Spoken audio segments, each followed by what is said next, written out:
Bem-vindo ao primeiro e único podcast de Gineco. Pra Gineco. E hoje, um convidado muito especial, um ginecologista raiz da universidade mais querida do Brasil, Exatamente. a Universidade Federal do Rio de Janeiro. Vários títulos, mas é preceptor hoje da residência do Hospital Clementino Fraga Filho, Hospital Universitário da UFRJ. Isso aí. Doutor Professor Roberto Antunes. A gente vai querer bater um grande papo com você, ouvir da sua residência, né? E a gente deixa aqui, mas antes de você começar, antes de mais nada, Se inscreve no canal, aperta aquele sininho, dá aquele like pra gerar engajamento. à vontade, Roberto. Bom, antes de mais nada, inscrevam-se no canal, que é muito interessante, podcast, bem legal. Professor José, Paula, é um prazer estar aqui. Fui aluno de você na minha graduação lá na UFRJ, lá atrás. No início, tem um tempinho, né? Tem um tempinho. Melhor a gente não falar quanto tempo não, mas tem um tempinho. É um prazer estar aqui, agradeço o convite. E é muito importante a gente estar tendo esse espaço aqui para poder falar um pouquinho sobre a residência médica, conforme a gente estava falando aqui fora do ar. Esse tipo de conversa quase não existe muito mídia nisso daí, e isso é muito importante para os ginecologistas ou para os futuros ginecologistas. Pessoal que está vindo. Para poderem ter maior assertividade ou tranquilidade na hora de escolher o serviço para o qual vão querer prestar residência ou que vão prestar residência naqueles que têm a opção de escolha. E é um prazer estar aqui. Bom, Conta um pouco da sua trajetória. Graduação, eu sou... A minha trajetória, ela está absolutamente entremeada com a UFRJ. A minha graduação foi pela UFRJ entre 2000 e 2005. 2006 a 2009 eu passei na residência para o HU, para o hospital da UFRJ, que é o que eu coordeno hoje. Depois eu fiz um R4 em endoscopia ginecológica nos servidores. E eu sempre trabalhei fora da UFRJ com a parte de medicina reprodutiva, enfim, trabalho até hoje. E depois a pós-graduação, o pós-residência, o meu mestrado, o meu doutorado e atualmente o meu pós-doutorado, todos eles foram também e o pós-doutorado está sendo pela UFRJ. Então, eu sou nascido, criado e continuo na UFRJ e sou muito suspeito para falar, porque, na minha opinião, é a universidade mais querida do Brasil, mas isso vai gerar polêmica e o pessoal Mas depois mais vai... desejada, pelo menos. Nada contra as outras, adoro. Os servidores é uma segunda casa para mim. Eu fui concursado lá dos servidores, fiz o meu R4 lá nos servidores, adoro lá também. Mas a UFRJ tem um lugar especial no meu coração. E ao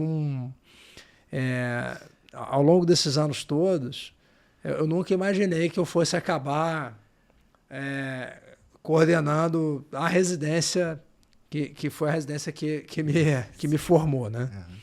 Então, e o meu desafio, que é o meu desafio, eu coordeno a residência tem 8 anos, e nesses últimos 8 anos, o meu desafio constante é tentar transformar ou fazer a minha residência atual ou ter o mesmo prestígio da residência do prestígio que tinha e do nome que tinha quando eu fui residente.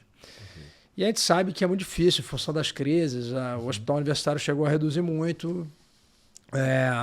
Quando eu entrei no serviço, era um serviço que estava com pouquíssimos staffs. Assim, eu tenho o trabalho que a doutora Flávia Clímaco, juntamente com a professora Vera Fonseca e o doutor Afrânio Oliveira, eles eram os 3 últimos staffs. Quando eu fui residente, tinha 18. Quando eu voltei para o serviço, a gente tinha 3 staffs. E então isso foi um desafio muito grande, a gente conseguir manter a qualidade da residência dessa forma. Mas com o tempo a gente foi conseguindo, através de uma série de projetos, reestruturar para chegar no nível que nós estamos hoje. Então, um pouquinho para o pessoal que está escutando, que está querendo saber um pouco mais de como está hoje, 2025, o serviço da UFRJ, o serviço do Hospital Clementino Fraga Filho. Então, hoje nós temos um serviço que contempla, nós somos 7 staffs e eu tenho atualmente 9 alunos de mestrado que ajudam dentro do serviço e a gente coordena, todo mundo ajuda, claro, por mais que eu seja o supervisor, todos estão diretamente ligados à atividade acadêmica e assistencial e de treinamento desses residentes. Nós coordenamos 15 residentes. Caramba. São 5 vagas por ano. E hoje nós conseguimos ter todos os ambulatórios de especialidade funcionando e funcionando bem. O último ambulatório que eu não tinha, que eu passei a ter esse ano, foi justamente o de uroginecologia.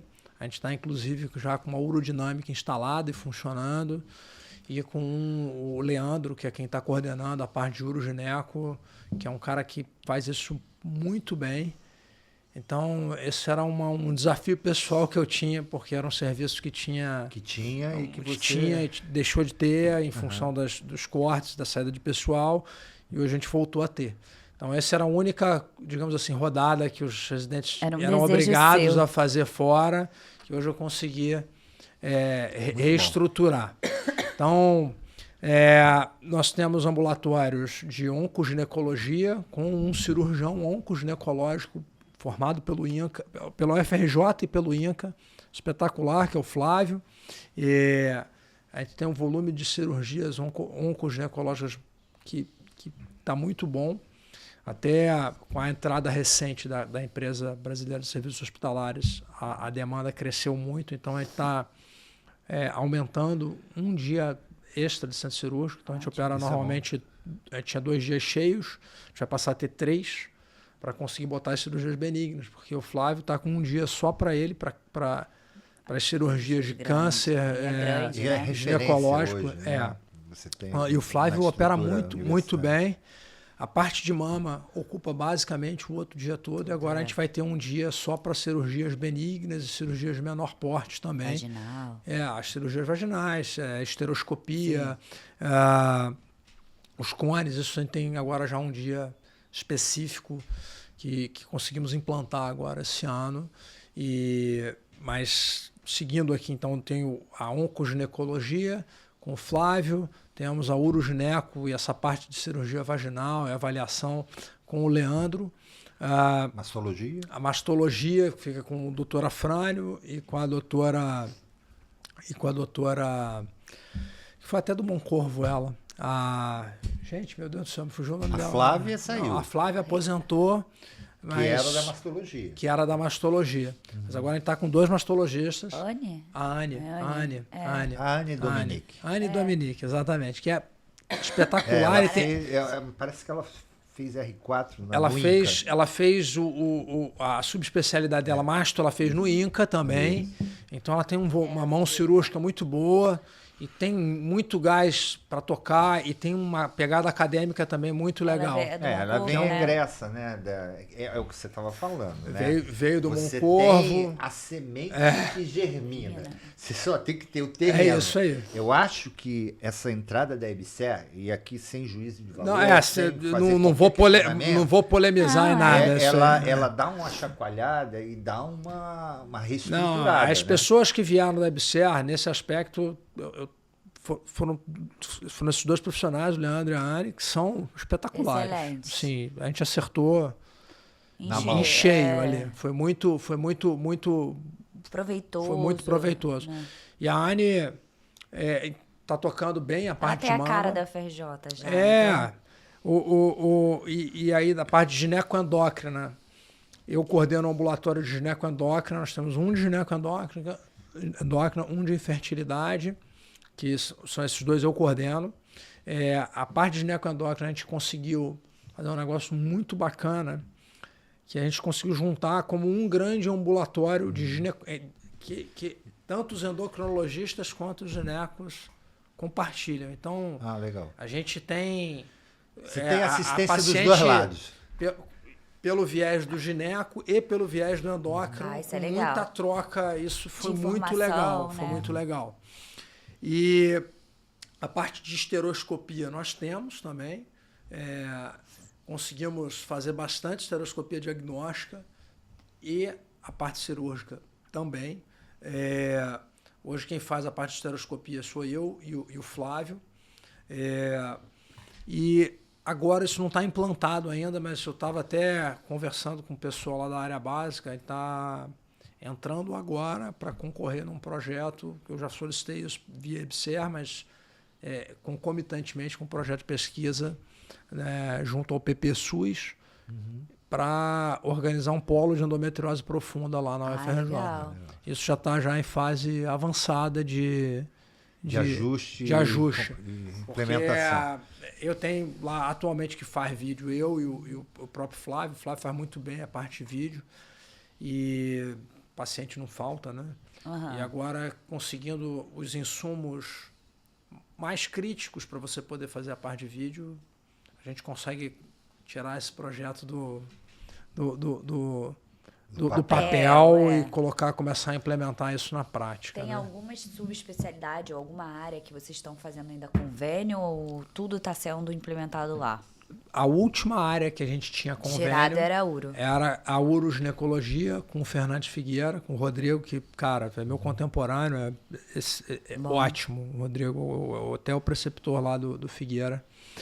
E agora conseguiu trazer que a coisa começou a caminhar, eu vou conseguir manter todo mundo ali dentro da UFRJ na parte de gineco. Essa é a intenção, né? Você ter o aluno... porque ele vai se apaixonando, né? Ele entra no primeiro ano, ele vai querendo no serviço. É lógico que nenhuma residência tem tudo. É completa, né? E eu acho muito louvável, sabe, Roberto? O empenho de todos os preceptores, eu vejo isso. Isso a gente vê no Carmela. Porque a gente está chamando e a gente está vendo que vocês têm muito empenho em fazer aquilo empenho acontecer em e melhorar. Não, gente, O serviço. A necessidade do residente. A gente, falando assim, fica parecendo serviço. Gente, o serviço tem mil e uma limitações, entendeu? Assim, eu não consigo ter o volume de cirurgia que eu gostaria de ter. Que você pegou, mas a gente está conseguindo, ele tá reestruturando a passos largos e hoje eu consigo oferecer uma residência muito legal. A gente tem uma... E foi as pessoas que a gente conseguiu botar foram pessoas que encaixaram muito bem. Então, a equipe está muito legal. Os staffs são todos muito legais. Então, isso fica fácil para você, porque você também tem que ter uma função de liderança, de gestão. Sim. Como preceptor, porque a figura do preceptor, isso é que eu sempre converso com os colegas que vêm aqui, ela não existe. Ela é um nome. Ela é a figura, quer dizer, ela existe a figura. Mas ela é um nome, né? Não, existe. Você não ganha um plus. Paixão. Não ganha nada. É amor. As características que você tem, né? Então, você tem características, você herdou isso do seu serviço, da sua residência, que é passar o bastão. O principal lá do serviço do HU, da UFRJ, que isso acho que a UFRJ nunca foi o lugar que o residente vai e que ele vai operar 500 esterectomias. Sim. Sim, eles vão sair com mão cirúrgica, vão saber fazendo tudo, mas eu acho que o mais importante é aquele residente que a residência da UFRJ sempre foi uma residência que o maior tesouro que eles dão para os residentes é que são residentes que saem com raciocínio clínico. Sim.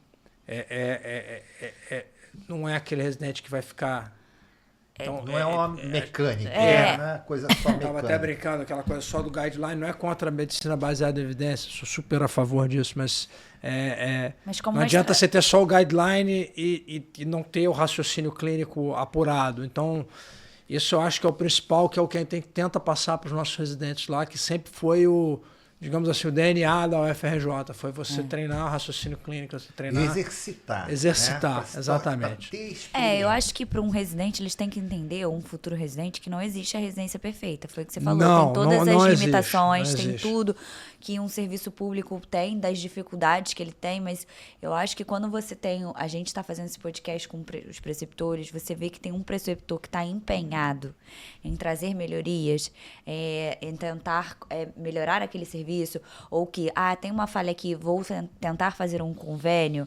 Eu acho que isso já diz muito sobre a residência que você vai entrar, entendeu? Então, assim, se você tem uma residência em que pouco o preceptor ou o chefe estão um pouco ligando, eles acham que eles são capazes de tudo, atrasa o serviço mais do que ajuda. É lógico, de forma alguma. E nunca assim, foi tocação de serviço. É. Né? Não é sobre tocar o serviço, Exato. é sobre você conseguir oferecer a coisa Sim, da melhor a forma melhor possível. forma possível para eles. Eu faço cirurgia vaginal. Eu não sou a melhor pessoa. Se tiver que ser Até eu quem vou faz ser eu. muito não consegue Mas fazer. eu consigo trazer gente aqui, consigo ter a capacidade de trazer um cara que faz aquilo bem e que vai é bom. pra- Putz, vai Que vai transformar agregar, outro, né? né? Que, óbvio, Agregar. se um dia ele faltar, se acontecer alguma coisa Não, no particular, a você vai gente estar tem- ali, mas tem, ele tá agregando, né? o ginecologista, a formação dele tem que ser Sabe, completa, é. mas assim, é claro que você acaba... Deixa eu fazer uma pergunta aqui. Você é mais ginecologista do que obstetra? Eu hoje sou 100% ginecologista. Ginecologista. Eu sou 100% ginecologista. A parte de obstetrícia... Você abandonou pela sua atividade hoje, fora da universidade, no meio Na privado, privada. que é... A parte de reprodução. Não é só fora, não é só meio privado, não. Ele faz pesquisa, né? Tem os alunos. Eu acho que isso... Eu vou chegar lá, mas assim, a questão da obstetrícia, para mim, eu adoro obstetrícia. Mas eu nunca gostei da vida do obstetra. Sim, a qualidade Mas a de obstetrícia em si, eu linda. adoro fazer parto, adoro fazer cesárea. A propedêutica obstétrica é fantástica, força. Eu, durante a minha residência, a minha formação, eu fiz questão de aprender. Eu aprendi a passar fórceps. Eu vi que o Jair estava aqui, eu aprendi com ele e com o professor Benzecri depois. Assim, então, eu gosto muito. Mas a vida do obstetra, principalmente a vida do obstetra na medicina fora desse ambiente universitário, fora do ambiente público aqui no Brasil, é uma vida... puxada. Sim, Pesada. Você É perde pesada. a qualidade de vida, ou está muito exposta. Mas no meu caso especificamente vai um pouco além, que como eu trabalho com medicina reprodutiva, Você tem que ter eu tenho que tomar muito cuidado, conflito de interesse. porque eu tenho um conflito de interesse enorme na hora que, por exemplo, imagina que você me encaminha uma paciente. Sim, você conquistou a gravidez. E ela engravida fruto de um tratamento que eu realizo. E aí você não devolve, né? Eu não, mas não é só sobre não devolver. Quem me encaminha tem que ter certeza que essa paciente Senão não vai te estar caminha comigo mais. assim. Não tem nenhuma chance. Ela pode não voltar até pro cara, seja por que motivo for, mas Sim.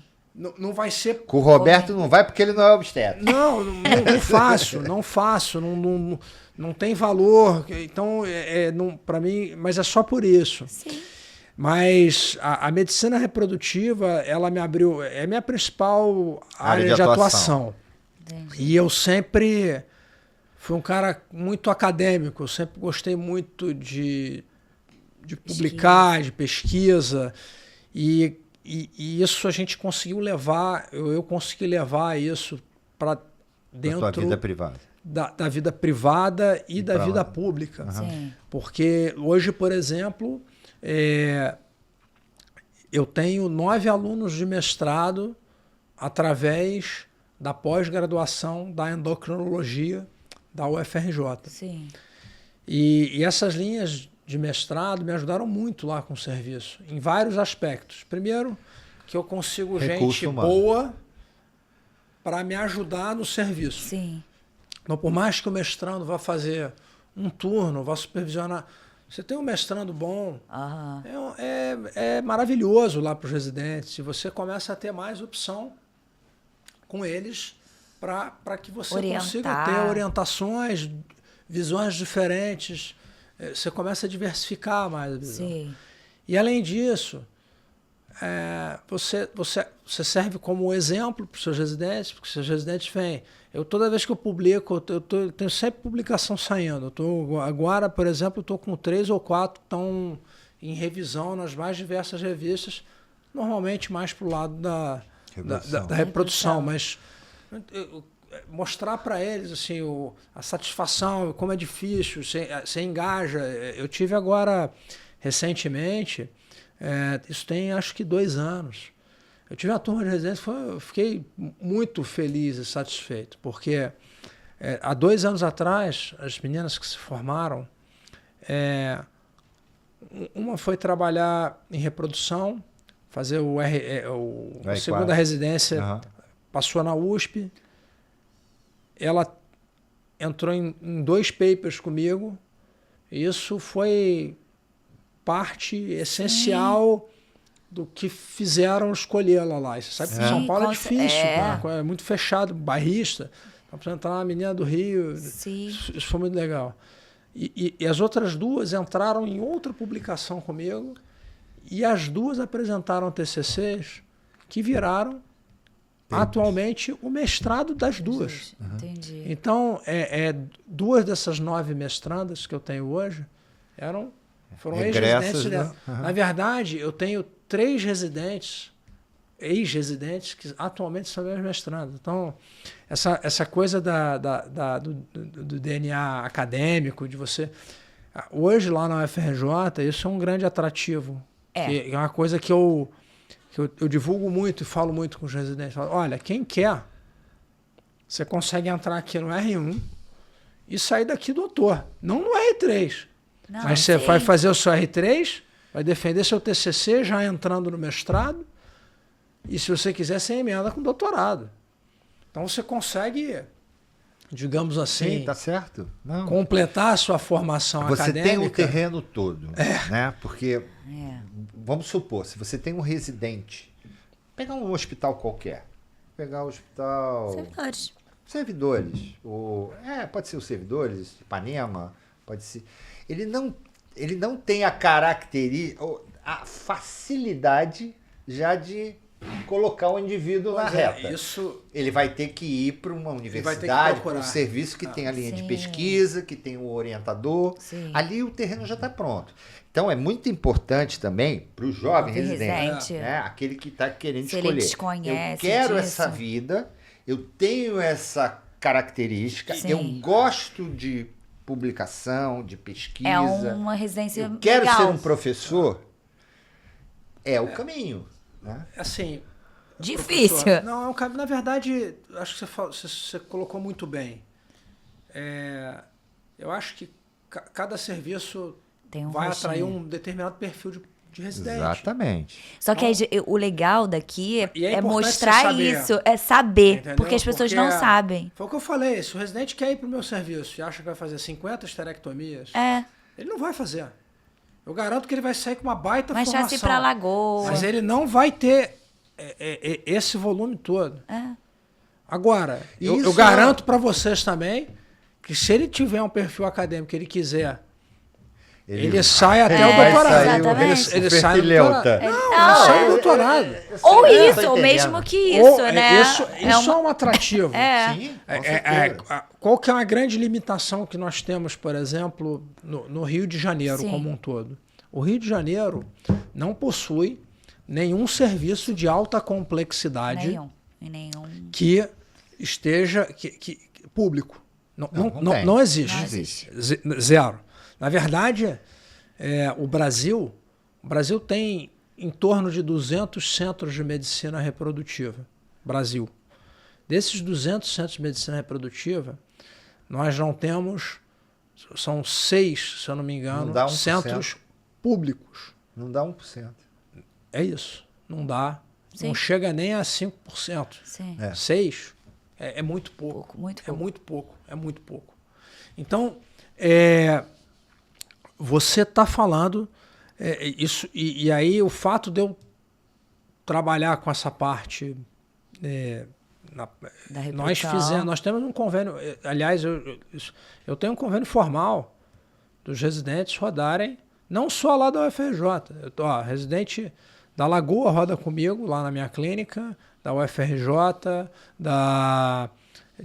do Salgado Filho, eu tenho 4 ou 5 residências para eles entenderem o que é uma fertilização in vitro, o que é uma coleta. Né? Porque são uma... Roberto, fale da clínica olhando para lá. Não é sobre isso. Não, eu sei que não é sobre isso. Não, mas a gente sempre fala. Para ele saber. Qual o nome da clínica, a gente sempre fala. A clínica é Fertiprax. Que é uma clínica, inclusive, com o DNA UFRJ também, porque nós somos 3 sócios, 3 oriundos do UFRJ, que sou eu, a professora Maria do Carmo, que foi contemporânea, que foi professora do Zé, mas contemporânea por muito tempo lá de Moncorvo, até ela aposentar. E o Marcelo Marinho. Então, foi o que eu falei, a Fernando Magalhães, os residentes rodam com a gente, lá os do HU rodam com a gente da UFRJ, da Lagoa rodam com a gente. Só para a gente entender. Esse rodar, você monta eu montei um calendário e um turno, alguma coisa que ela vai ter. Ficam 3 meses, 2 meses, 3 meses. Ele vai ter conhecimento de como funciona. Acompanham, eles, claro, que é uma realidade observacional. É fellow, como se fosse um fellow. Como se fosse um fellow. Mas é ele ótimo. Vai ver como é que é uma coleta de óvulos, ele vai ver como é que é o laboratório da FIV. Porque ele vai pode ver chegar ali, né, é Roberto? uma transferência. Olha, porque o que acontece? Na realidade, as coisas, né, quando a reprodução em si, por muito tempo na residência médica, era muito lúdico. Olha, funciona dessa forma, teoria, acabou, a gente nunca conseguia ver a prática. A parte de alta complexidade, ela continua lúdica, em todas as residências. Não vai ter nenhum residente, nenhum preceptor que vai chegar aqui e vai falar, meu senhor faz FIV, nenhum faz. Não, continua. Mas você ter um convênio que te permite pelo menos ver como que funciona, pelo menos para você orientar. E para ele escolher com precisão, né? É uma área muito... Eu quero ficar aqui sentado, esperando desnudar um... Não, isso daí são mas é importante que veja. Mas eu quero, exatamente. É isso, tem que Até ver. Porque e quando ele vê, ele se apaixona, né? Não, sim. Muito se apaixona. Muito se apaixona, é uma área que está em alta na ginecologia, mas foi o que eu falei, eu acho que o principal é que você consegue, foi o que eu falei, os residentes que rodam lá com a gente, eles conseguem eu consigo botar a visão da quase tudo, eu falei tudo, que era o urogineco, que era o último, mas a reprodução eu não consegui ainda, mas isso daí é bem difícil. E eu acho que dentro dessa linha acadêmica que eu estava falando, gente, assim, essa linha de pós-graduação lá, ela começou, claro, com a minha linha de publicações em medicina reprodutiva. Sim. Até o meu mestrado já foi por lá, mas o meu doutorado eu já entrei já dentro foi o projeto, digamos assim, índice que me fez entrar dentro da endocrinologia lá do HU. Uhum. E a partir daí eu desdobrei esse meu doutorado e aí entraram 3 alunos de reprodução. Aí nisso o Flávio Cajaraville, que é staff de serviço, já eu criei uma segunda linha com ele, que foi uma linha em oncoginecologia, sempre tem um viés endocrinológico, né, gente? Tem que ter, porque está ligado ao programa de pós-graduação de câncer com poupação de fertilidade. E agora eu tenho também uma linha dentro da patologia cervical. A patologia cervical lá no Hospital Universitário, que a professora Vera Fonseca toca, é muito hipertrofiada. Você vê tudo. E o pouco que a gente tinha dificuldade, agora com o Flávio, com o oncogineco, você tem. Então, você tem Vertime de vez em quando, você tem hospital universitário, quaternário, você sabe que chegam aqueles casos que às vezes que você não vê. Mas, então, e aí a professora Vera conseguiu colocar uma linha de pesquisa que eu coloquei junto lá, dentro da área patologia cervical. Legal. Então, hoje nós temos 3 grandes linhas e eu tô agora cantando o Leandro, porque eu tô com 2 projetos em urogineco. Sim. Que eu quero ver lá as questões lá em pós-menopausa, que eu acho que vai ser bacana. Então, está em vias de abrir uma 4ª linha de pesquisa. Aí depois que você abre, foi o que você falou, você facilita até para o TCC dos residentes, porque você vai orientando e colocando esses residentes dentro de cada uma dessas linhas. E aí você vai ter aquele que vai só querer fazer o TCC. E concluir. E tá tudo bem. Tudo bem. Mas vai ter aquele que vai gostar. Você tem aquele que vai querer transformar a aquilo. A produção intelectual ela é escalável. É isso. Quando você dá o terreno, é isso. Você tem que ter a linha, ou o acesso. Você foi meticuloso, porque assim, eu vivi uma época onde a desestruturação do Instituto com a perda pela CAPES. Lá da Gineco. Exatamente. Perdeu-se muitas linhas de pesquisa e tudo ficou agregado à cirurgia geral. E aí você entrou da gineco na endócrino. Isso. E produzindo muito. Então o pessoal da endócrino, o cara produz muito. É fertileuta, mas gineco, mas ele produz. Então ele começa a expandir a área dele. Aí já está abraçando. Onco, a Onco tem tá 2 alunos de mestrado. A PTGI eu tô com 3 alunas de mestrado. A reprodução eu tenho 4. Esse o benefício de você estar numa universidade. E a parte de obstétrica da residência. Conta agora. É a maternidade. É a maternidade escola. E você mantém um bom relacionamento com a preceptoria de lá? Sim, não, eu me dou super bem com o Ivo, que é o preceptor da parte de obstetrícia. É o Ivo Basílio. Sim. Ele, enfim, foi meu professor. Pai foi meu professor, ele também foi meu professor. E a gente se dá muito bem, o que facilita muito. Porque acho que GO é a área mais difícil, para você conseguir conciliar, porque você tem que conciliar a duas agenda da gineco e da obstetrícia, que apesar de estarem dentro de uma mesma especialidade, são diferentes. Especialidades completamente diferentes, entendeu? E lá funciona o primeiro ano mais obstetrícia. A carga horária, eu até levantei isso agora recentemente, porque eu estava vendo para ver. A carga horária de obstetrícia no R1 gira em torno de 60% a 65%. Sim. No R2, ela é bem balanceada, é quase meio a meio. Sim. E no R3, os R3 ficam mais na ginecologia do que na obstetrícia. E a gente está tenta equilibrar isso sempre para que eles tenham a melhor formação possível. A maternidade escola, e aí se vocês depois convidem o Ivo, ele tem certeza que ele vai aceitar vir aqui para falar um pouquinho do lado da maternidade escola, mas assim, eu fiquei lá na maternidade escola como staff, enfim, eu conheço muito bem lá, mas tem também foi um local que nos últimos 20 anos, 25 anos, teve uma reestruturação enorme, né? E ganhou muito em qualidade lá. Hoje lá na maternidade escola eles conseguem ter acesso a obstetrícia de ponta.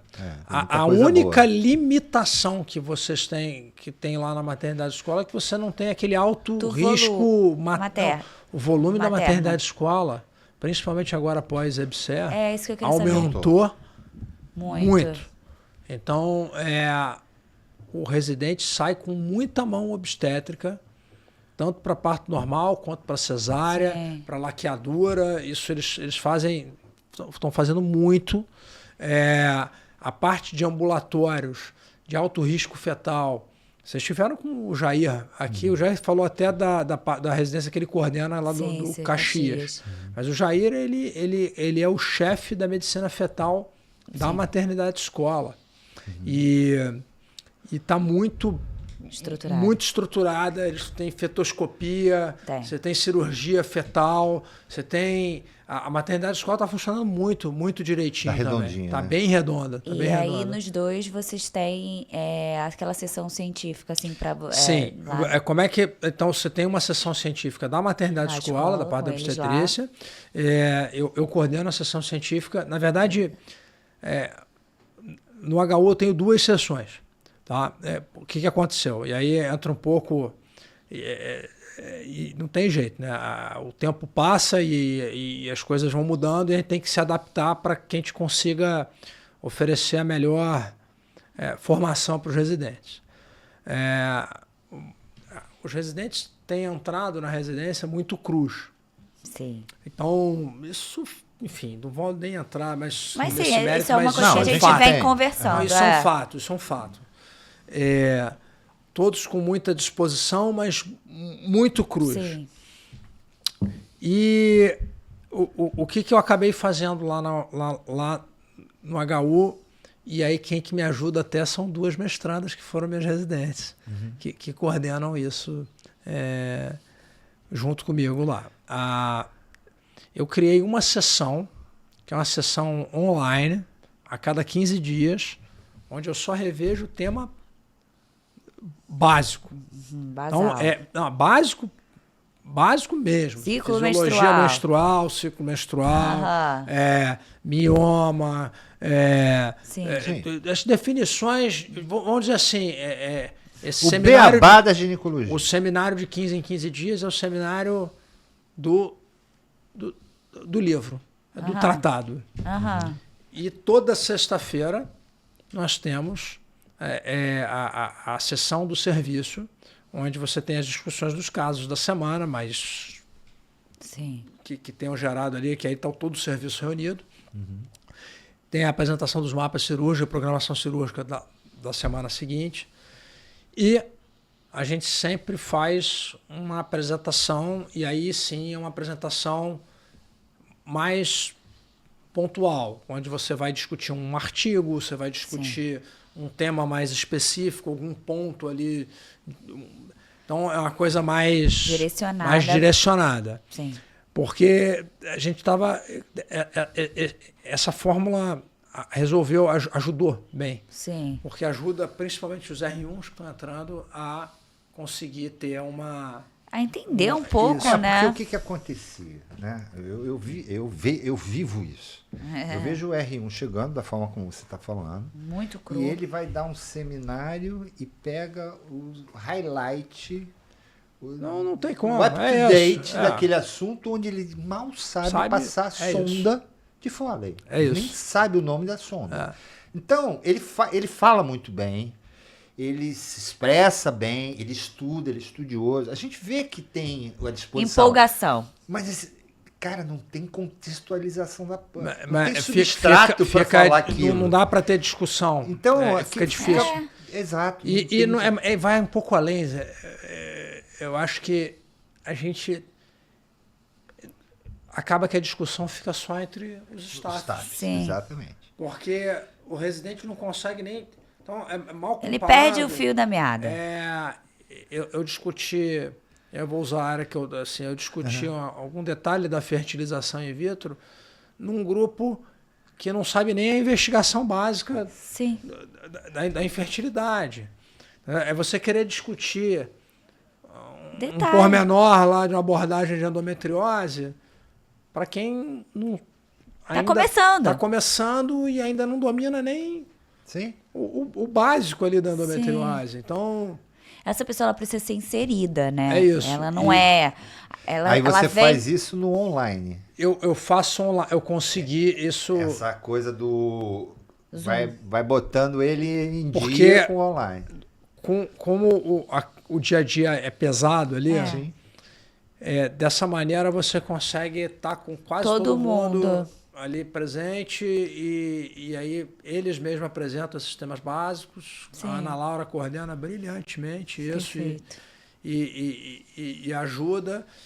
E eles vão... Não tem jeito. O serviço está sempre andando, né? A gente troca os residentes com o carro andando, né? É verdade. Sim. Então, o residente tem que entrar e entender que a coisa está ali. Mas o que a gente pode fazer para tentar ajudar, sabendo que... Isso é muito foi o que eu legal, falei, é. isso, não adianta a gente brigar e falar assim, cara, porra, como é que você está chegando aqui sem saber... Mas é óbvio que ele vai chegar pouquíssima assim. coisa.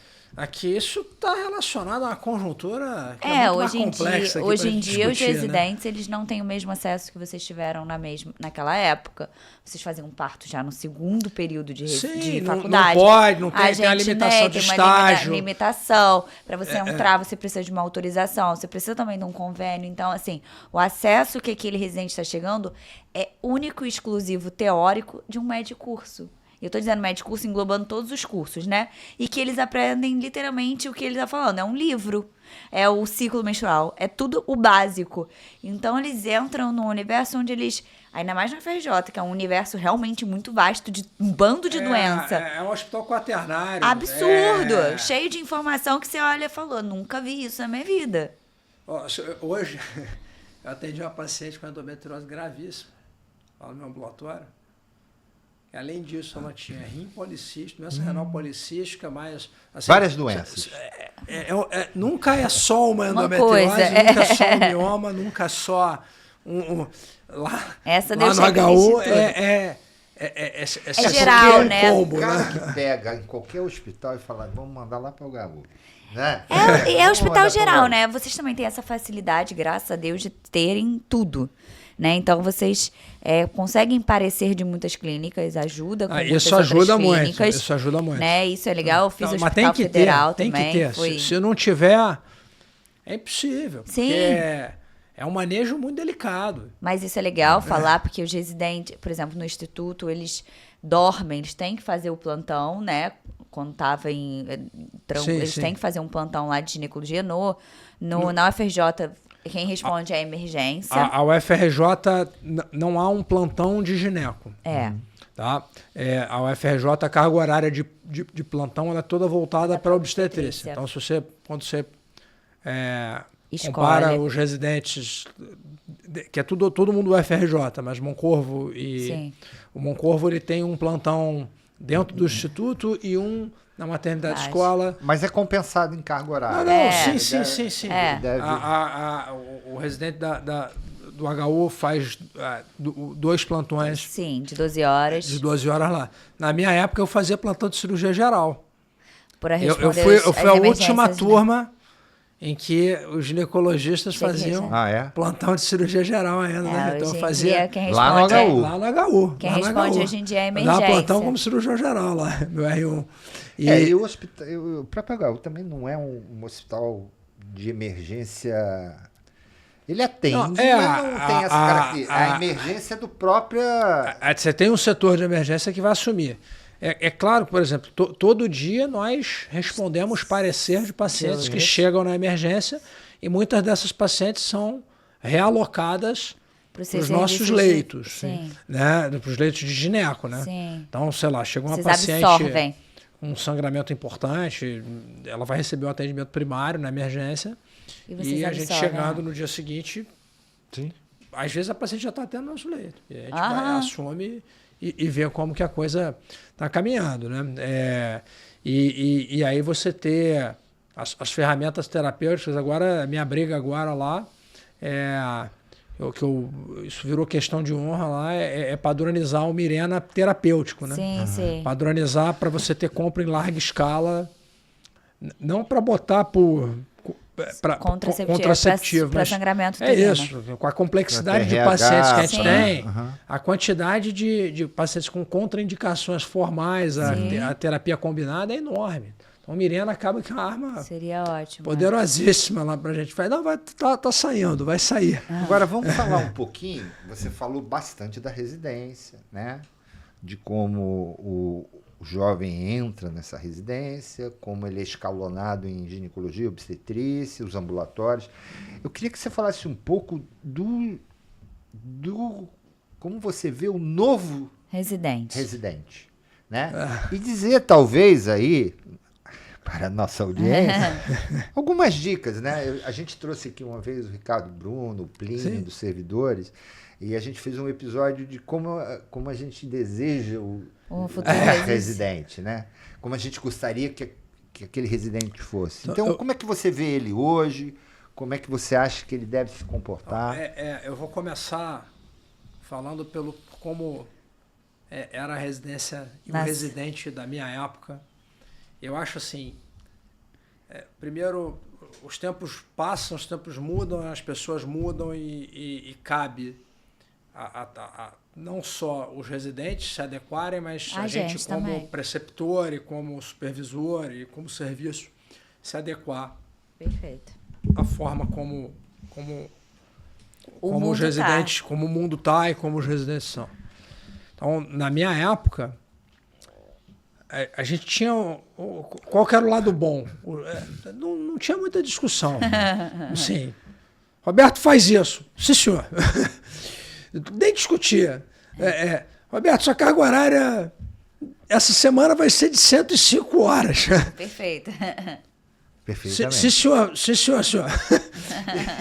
Então, eu acho que a gente tinha uma coisa muito hierarquizada e que gerava um burnout terrível, mas aceitado. Forjava... A gente era forjado a ferro e fogo. Não tinha essa, assim, você não... essa coisa de assédio moral, é direto. Se fosse... Eu brinco que as coisas que olha só fazer um disclaimer. Eu adoro 100% das pessoas que foram meus preceptores de residência e devo... Aonde eu cheguei hoje foi em função de como que eu fui criado. Sim. Então, mas, de fato, você tinha... Se você pegava o cara que não estava muito ali, o cara não aguentava, cara. O cara saía. Não tinha... Então, se por um lado a gente tinha um lado bom, que a gente tinha um serviço super completo e que a gente fazia muita coisa e essa coisa da hierarquia tem um lado bom. Você aprender... Você não tinha essa coisa. 7 horas da manhã, você tinha que estar... Impreterivelmente. 8 horas em ponto, a cirurgia tinha que estar começando. Se você chegasse... Não faz a cirurgia. Depois do staff, você nem entrava no centro cirúrgico. Não é que você entrava... Eu quero te botar para fora. E isso tem um lado bom, porque te ensina uma responsabilidade. Sim. Tem que ter. Disciplina. E tem um lado ruim, que é isso, que você acabava tendo que aguentar muita coisa, e aguentar muitas vezes muita coisa calado. O que eu vejo hoje em dia, e isso eu acho bom, os residentes, eles... essa coisa que era muito verticalizada passou a ser mais horizontalizada. Então, muitas vezes o residente te questiona. Sim. E eu acho ótimo ser questionado. Porque eu não tenho nenhum problema em ser questionado, porque isso me obriga, né, a... Então, essa coisa de tirar dúvida, de questionar. Te faz aprender. Tá bom, eu vou fazer, mas por quê? Imagina se perguntasse por que era aquele bom, é porque eu quero. Antigamente era assim, porque sim, igual mãe, pai, né, com criança pequena. Mas, então, eu acho muito bacana, porque a geração mais nova é uma geração muito questionadora. E isso tem um lado bom, muito bom, que te obriga a estudar mais, faz com que eles fiquem mais atentos nas coisas.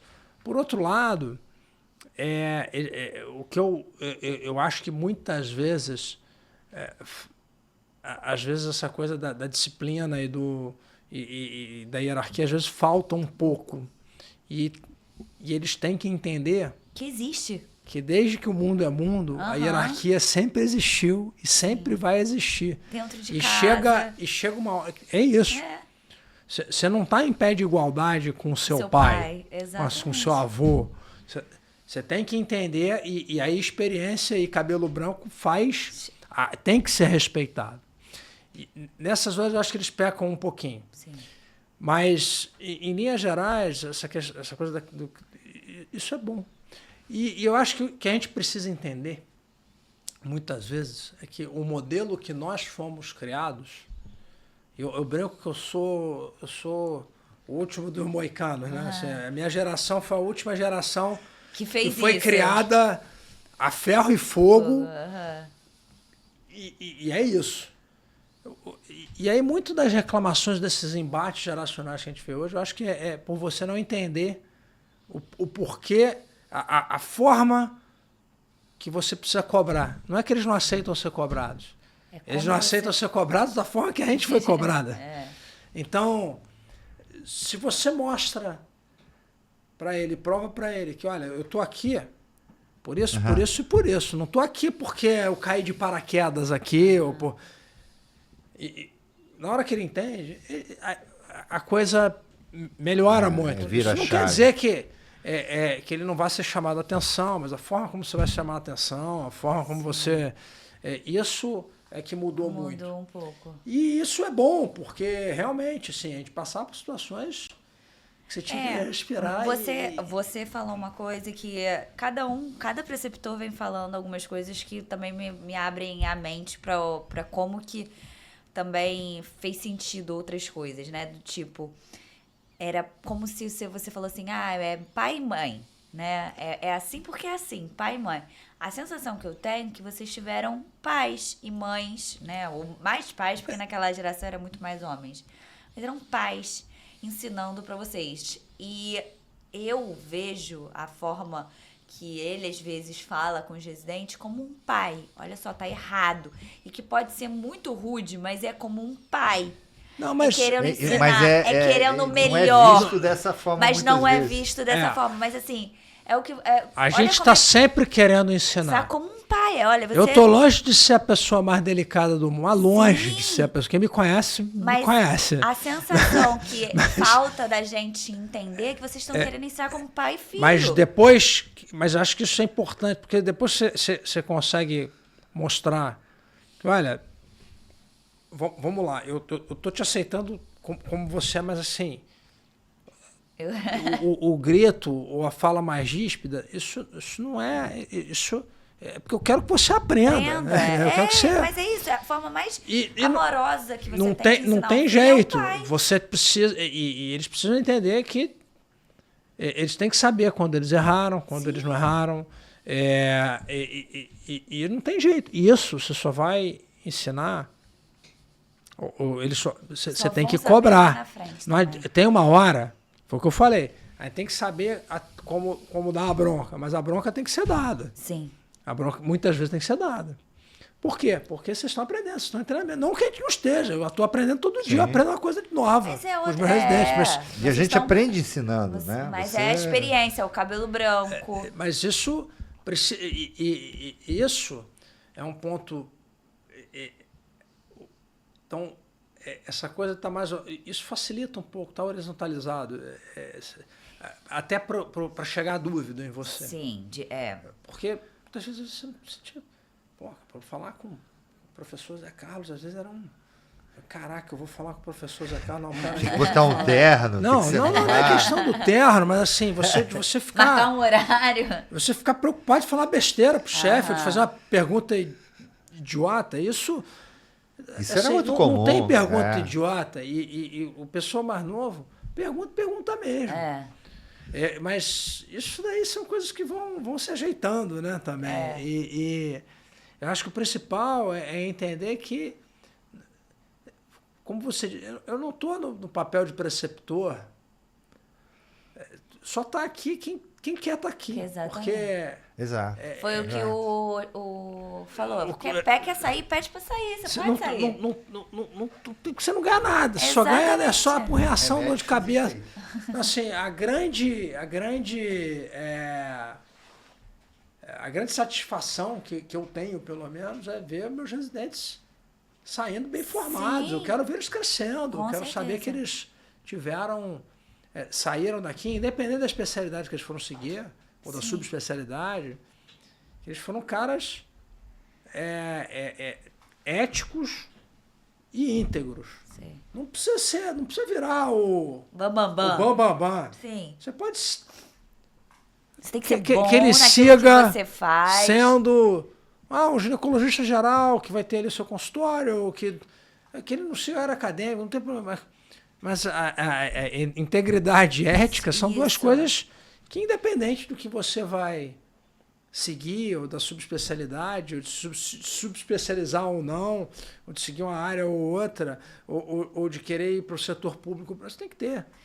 Eu acho que o residente ele tem que entender que, obviamente, fugindo de tudo que pode ser um assédio de fato, né? De alguém superior que grite com você, que tudo, eles estão ali no intuito de ensinar, né? No intuito de passar uma informação, passar um bastão. É claro que existem limites e nesse aspecto, essa geração nova, ou mais nova, põe bastante. Ela se coloca muito bem nesse sentido.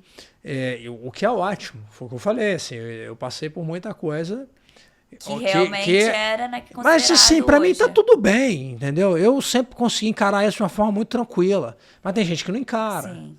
Então, mas por outro lado, eles têm que entender que a bronca, ela vai ter que ter. Sim. Que a hierarquia, ela existe. Em qualquer lugar, até você ser dono do seu próprio... E você nunca vai ser dono 100% do seu próprio nariz. Você vai ter que sempre reportar alguém. Então você sempre vai ter que reportar alguém. É verdade. Então, e você tem que entender isso para que a coisa caminhe. Mas, em linhas gerais, eu acho que é uma geração que se você conseguir souber atingi-la, não tem nenhuma diferença de interesse ou de... É só entender que, às vezes, os focos... não é nem o foco. Eu acho que a forma como você atinge o residente mais novo... Tem que ser de outra forma. Hoje é completamente diferente de como era na minha época. Sim. E é um desafio, porque eu fui criado de um jeito. E esse jeito deu certo. Do nada não é mais. Aí, de repente, muda completamente. Foi uma transição muito, muito grande. Mas tá tudo bem. Eu acho você vai tentar fazer do jeito que era o certo para você, mas de outra forma para eles. A roda gira, o mundo gira, você tem que entender como é que a coisa tá. Eu acho que o mais difícil, o maior desafio para mim hoje é você conseguir comunicar e você atingir realmente o residente. Porque as ansiedades e as questões existem sempre. Como eu disse, eu ficava preocupado. Eu falei, cara, putz, como é que eu vou falar com o meu chefe aqui? Não, deixa eu falar aqui primeiro com o meu R2, deixa eu ver aqui. Eu só vou chegar no chefe já sabendo já aqui a resposta, porque para não fazer feio. É claro que o residente, ele olha para quem está acima e com medo de falar, mas hoje em dia eles perguntam. Isso. Mais a sério. E aí, antigamente, os professores ou o chefe do serviço falavam assim, você tem 3 maneiras de fazer. O residente vinha e perguntava, como é que eu faço? Você tem 3 maneiras de fazer. A certa, a errada e a que eu quero que você faça. Tem que escolher. Né? Era assim, o negócio era meio... Era bandido, né? Pá. Era isso, Você pode fazer do meu jeito ou do jeito errado. Você pode escolher. É o meu jeito. E dependendo da situação, às vezes você falava uma coisa com um, o cara falava A. Aí você falava com o outro falava Z. E a gente tem que entender que, dependendo do que você esteja tratando, às vezes o A e o Z podem estar certos. Dependendo de como você vai conduzir. Quantas vezes você não vê? O mioma, você vai ter gente que vai falar, opera. E tá certo. Tem gente que vai falar assim, não, opera e também tá certo. Eu tô dando exemplo. Então, mas isso... O meu jeito é esse. Mas a forma como você vai passar isso para o seu residente hoje mudou. Sim. E você precisa se adaptar a isso. Hoje, a coisa que mais me marcou nos últimos tempos é uma coisa chamada resiliência. Isso. E é difícil, hein? Difícil. Porque quanto mais velho você fica, é mais difícil. A musculatura é tudo. Agora deixa eu te perguntar assim... trazendo aqui um pouco mais... Esses dedos enfaixados é por causa do jiu-jitsu? É jiu-jitsu. Ou é vôlei? Não, isso aqui foi do jiu-jitsu. O jiu-jiteiro é o tempo inteiro assim, dedo enfaixado. O jiu-jitsu é minha válvula de escape para não matar o residente. Aqui teve vários colegas que faziam o oncologista. Que é amigo do Jax, do anestesista. Não, isso é da Rafaela Serruia, que ela falou que o namorado era do Krav Maga, não era? Não, tem do Krav Maga. Não, mas tem o... Ele falou agora que a gente convidou da realidade. O Jair é faixa preta. O Jair também faz? Mas o Jair é faixa preta. Mas eu fui aluno do Jair, mas no jiu-jitsu eu sou mais graduado que ele. O Jair pegou a faixa preta agora, eu já tenho há 9 anos a minha já. Cara, mas é bom, né? É jiu-jitsu, é luta também, soco, esse negócio. Como é que é? Muay Thai? Mas o jiu-jitsu, assim, é um grande xadrez, né? Assim, isso te ensina a ter resiliência, estava falando de resiliência. Nada te ensina a ter mais resiliência do que você tá treinando jiu-jitsu com um cara que tá ali, que você tá passando um sufoco ali. Você fala, peraí, deixa eu parar, raciocinar sob pressão. Essas coisas para obstetrícia, é muito... É muito bom. Marcos, é muito bom. Marcos, que vê da oncologia. Oncologista que deu livro pra gente. Exatamente. Ele também é... E a gente... Mas isso aqui eu luxei o dedo, cara. Foi segunda-feira agora, tem 3 dias. Né? Aí começa o nosso lado de que acha que faz negligente dos médicos. Né? Eu botei meu dedo no lugar, eu me enfaixei. Que isso? Eu me mobilizei. Vê até onde que vai dar. Não, vai dar.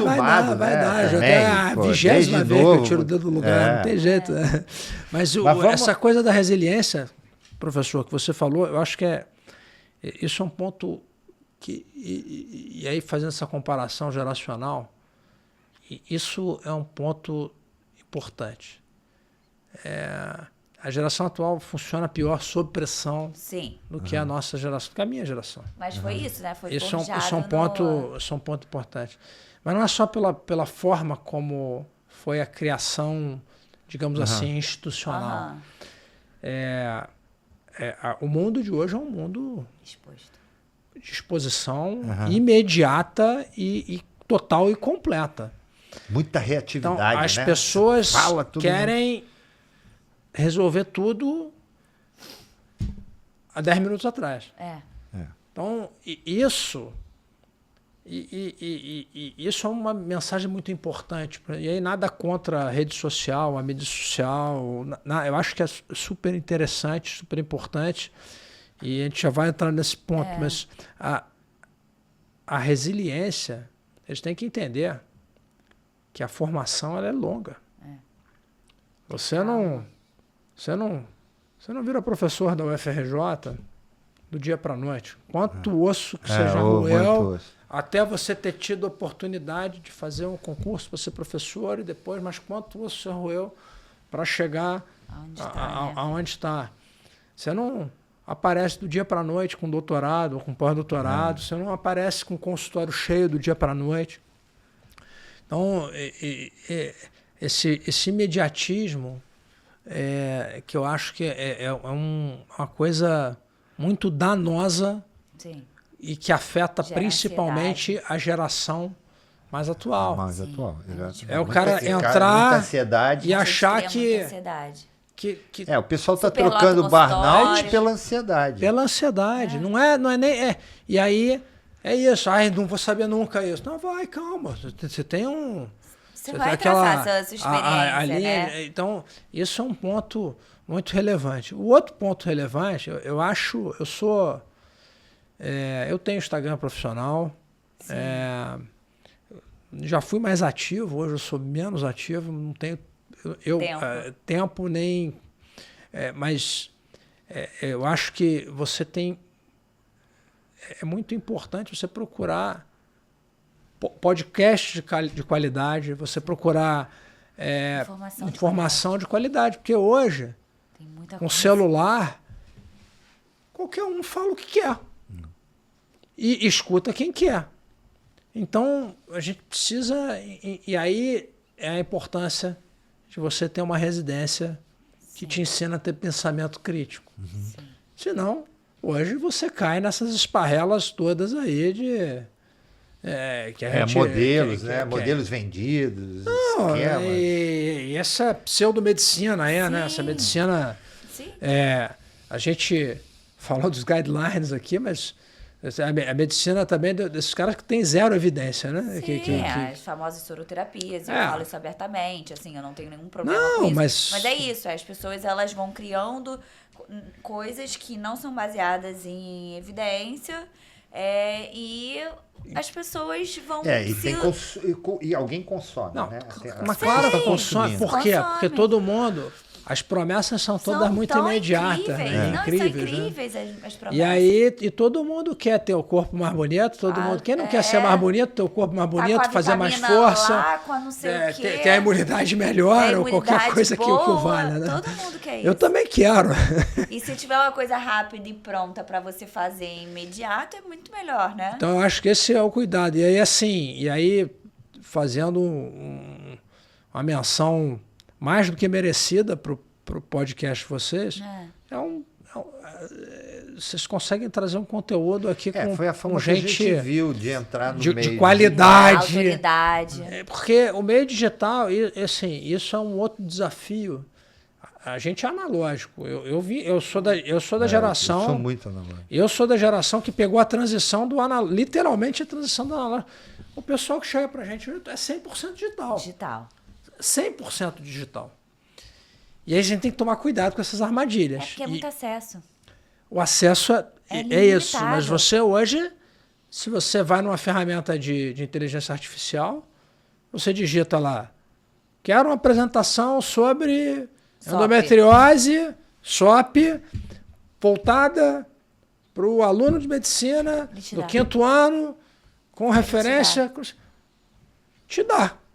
Agora, você tem que saber se aquilo ali está certo ou não. Se aquilo ali está certo. Você tem que ter raciocínio clínico e crítico para saber o que é que você consegue extrair daquilo dali. Quando bem usado... Então, eu, por exemplo, não consigo fazer isso, porque eu se eu não preparar minha apresentação... Você tem senso crítico. Eu não consigo. Sim. Tem que ser do seu jeito, né? Eu consigo ter a minha apresentação, o meu texto... E aí, foi o que eu falei, a forma, digamos assim, é o lado espetacular da inteligência. E aí você bota ali um determinado slide que você criou, que tem as suas informações, que você sabe de onde é que vieram, fala assim, cara, ajeita isso aqui para mim. Ajeita isso aqui para mim. Cria uma imagem legal. Aí funciona muito bem. É texto de artigo... Acabou a necessidade de você ter a figura do revisor de inglês. Assim, modéstia à parte, eu escrevo muito bem em inglês. Sim. Cara, eu cansei de escrever artigo, que você termina de escrever, aí você fala assim, peraí, deixa eu... confirmar se está certo. Rever isso aqui para mim e ver como é... Você sente que está boa o uso da inteligência as ferramentas artificial. estão você sabe aplicar os prompts adequados e o principal, você pode ter o prompt que você quiser, você pode dar o comando que você quiser. Se você não tiver alimentado aquilo dali da forma correta, que foi o que eu falei, não adianta você pedir para o chat GPT escrever um texto ou fazer um TCC, ele vai fazer. Não alimenta ele com os... Mas se você... ele vai aprendendo com você, né? Você tem que fazer. Você tem que fazer. Sim. Se você não fizer, ele pode melhorar o que você fez. Mas ele não vai criar. Se vocês acham que vocês vão me enganar entregando TCC... Recentemente, eu tive uma situação onde o TCC que me foi entregue, ele era uma colcha de retalhos de inteligência artificial. Onde ele citava, na mesma página, uma tese da USP, junto com uma entrevista que foi dada no, sei lá, num canal desse tipo. Você tem que Porque é aberto desse daí, a mídia é totalmente leiga, sabe? A seu favor, né? Aí você lê aquilo daí e fala, cara, pô, peraí, assim, pô, vamos lá, assim, não tô nem falando que todo mundo vai usar, essa geração ela vai ser forjada com o uso, e Mas tem que você facilitar falou, muito a vida, mas Você tem que ser bem usar como feito. facilitador. E aí, também, né? mais uma vez, vou puxar o lado aqui de novo lá para minha residência. Não é sobre você fazer 50 mil esterectomias ou você colher 35 milhões de preventivos. Sim. É sobre você saber o que você está fazendo. Você tem que ter o pensamento, você tem que desenvolver o seu pensamento crítico. Raciocínio clínico. Porque a velocidade de você fazer a cirurgia boa é a rápida ou é a bem feita? É a bem feita. A velocidade, a facilidade, você vai pegando com o tempo. Mas, assim, ninguém vai sair da residência já com agenda lotada de esterectomia. Não, nem tem que. Se você tem um cara que faz só esterectomia, alguma coisa está errada. Alguma coisa está errada. Tem um ginecologista lá atrás, há muito tempo. Que a agenda dele é lotada de esterectomia. Sim. Você fuja dele, por favor, porque assim, alguma coisa tá. Alguma coisa, a não ser que seja um cara ultra nichado, ultra especialista em uma determinada coisa. E todo mundo mandando para ele, né? Porque assim, você não tem. Quantas esterectomias. Eu normalmente eu contraindico muito mais do que eu indico. Então, isso é o certo. A gente, à medida que vai ganhando experiência, você descobre. Essa parece a pressa do residente. Eu preciso sair fazendo muito e essa é uma preocupação que eu tenho com o pessoal de agora, com o pessoal mais novo. São pessoas que querem tudo para ontem. É ter calma, né? E não adianta, não é sobre isso. Tem que fazer isso. ele enxergar isso. Você tem que fazer a coisa caminhar da forma que tem que ser caminhada. Então, esses são pontos que são muito relevantes, eu acho, assim, pra gente. Antes da gente ter, que você dissesse a tua rede social. Sem problema, não. Você vai ganhar muitos seguidores. Eles vão te procurar, vão querer saber. Olha, eu sou como é? Graduando, quero muito entrar pro seu serviço, o que eu tenho que fazer? Não tem nenhum problema. Quem quiser me procurar em mídia social. A mídia social que eu tenho basicamente é o Instagram, sim, que é @dr.robertoantunes. Perfeito. Então, esse é o meu Instagram oficial, digamos assim. E tem quem quiser me procurar por e-mail mesmo. O e-mail já virou jurássico, né? Mas o meu e-mail é robertoantunes@fertipraxis.com.br. Fertipraxis é a clínica. Eu sou diretor médico da clínica, né? Então, sim, mas esse é o meu e-mail, digamos assim, mais profissional. E quem quiser, gente, as portas lá da UFRJ, quem quiser visitar, as portas estão sempre abertas. Lá do meu centro de medicina reprodutiva estão sempre abertas também. Sim, legal. Poxa, que bom, a gente tem a pegada acadêmica, eu acho que é o nosso principal, assim, é o que eu mais gosto de fazer e é o que eu tento passar para os meus residentes. Teve uma época você era o presidente da Sociedade Brasileira eu fui presidente, o termo SBRA, da Sociedade Brasileira de Reprodução Assistida. Eu presidi o congresso de 2020 e 2021. Foi fácil, eu peguei logo os dois da pandemia, né? Eu peguei o que não ia existir. O que a pandemia começou, que eu tive que passar de presencial para virtual, foi uma confusão danada, que foi 2020. Complexo. E o de 2021, que era quando a pandemia estava terminando, que ninguém sabia se ia ser presencial. Foi o primeiro evento presencial do Rio de Janeiro. Foi esse meu congresso, 2021. E eu vou assumir a presidência agora assim, da Sociedade Brasileira de Reprodução Assistida ao término de 2025. Eu sou o próximo. Eu vou ser o próximo. Parabéns. Então, o esforço, né? O cara publica pra caramba. É a caminhada. Eu gosto. Então, assim. O que dá o score da UFRJ é porque a UFRJ tem essa essência, né? É muita muito trabalho publicado. Muito. Então, isso ranqueia muito a universidade. A gente teve que recredenciar a residência. A cada 5 anos você tem que recadastrar, né?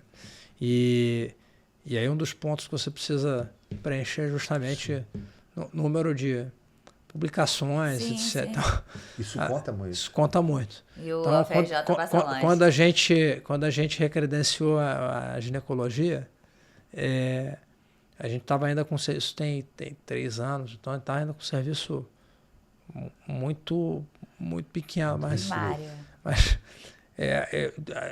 aí entraram todas as minhas publicações, a gente conseguiu, foram 23 publicações nos últimos 5 anos, então lá atrás, agora até está caminhando mais, está conseguindo ter um fluxo maior, e é uma coisa que eu fico muito feliz, que eu falo assim, eu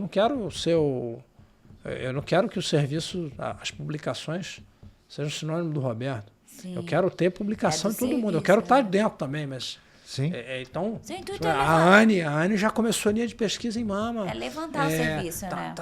Tá saindo coisa, tem essas outras do mestrado, tem lá da patologia cervical. Assim, isso me deixa muito feliz, porque você consegue... Você vai oxigenando o serviço, né? Passando bastão. Não é assim, eu quero estar junto, mas eu quero que venha todo mundo junto comigo. Eu fui criado assim, tem né? Tem espaço para todo mundo. Né? Dá sua mensagem final olhando. Mensagem final pro gente. Assim, ó, vende. Você agora, gente, olha só. É o vendedor. Você vai vender para aquela residência ser muito procurada. Futuros residentes. Vamos lá, gente. Ali, então, primeiro, como mensagem final, eu queria agradecer ao convite que vocês me fizeram. Muito obrigado. Foi muito bom. Foi ótima a conversa. Queria falar também que o Rio tem muitas residências que são muito boas. O meu esforço nos últimos 8 anos é para que a UFRJ se mantenha e que atinja patamares de qualidade cada vez melhores sempre. A gente vem brigando por isso, a gente vem conseguindo isso. Como eu disse, a gente está com um serviço bem redondo hoje, com uma parte acadêmica fantástica, temos 9 mestrandos junto do serviço, além dos 7 staffs. A gente conseguiu, pela primeira vez em muito tempo, praticamente deixar todo o serviço com todas as subespecialidades presentes. Então, é uma residência completa e é uma residência com a pegada acadêmica. Foi o que eu falei. Quem tem essa pegada, quem tem esse interesse, o cara entra no R1, sai doutor. Se ele for seguindo... Se não for imediatista e for seguindo passo a passo, ele faz a residência, faz seu mestrado, faz o doutorado. Ele tem todo o interesse nisso daí. E, principal, é uma residência que sempre teve o DNA de ensinar o pensamento crítico para o ginecologista, que eu acho que é o principal que você tem que ter para você virar um bom ginecologista, é você ter uma boa base.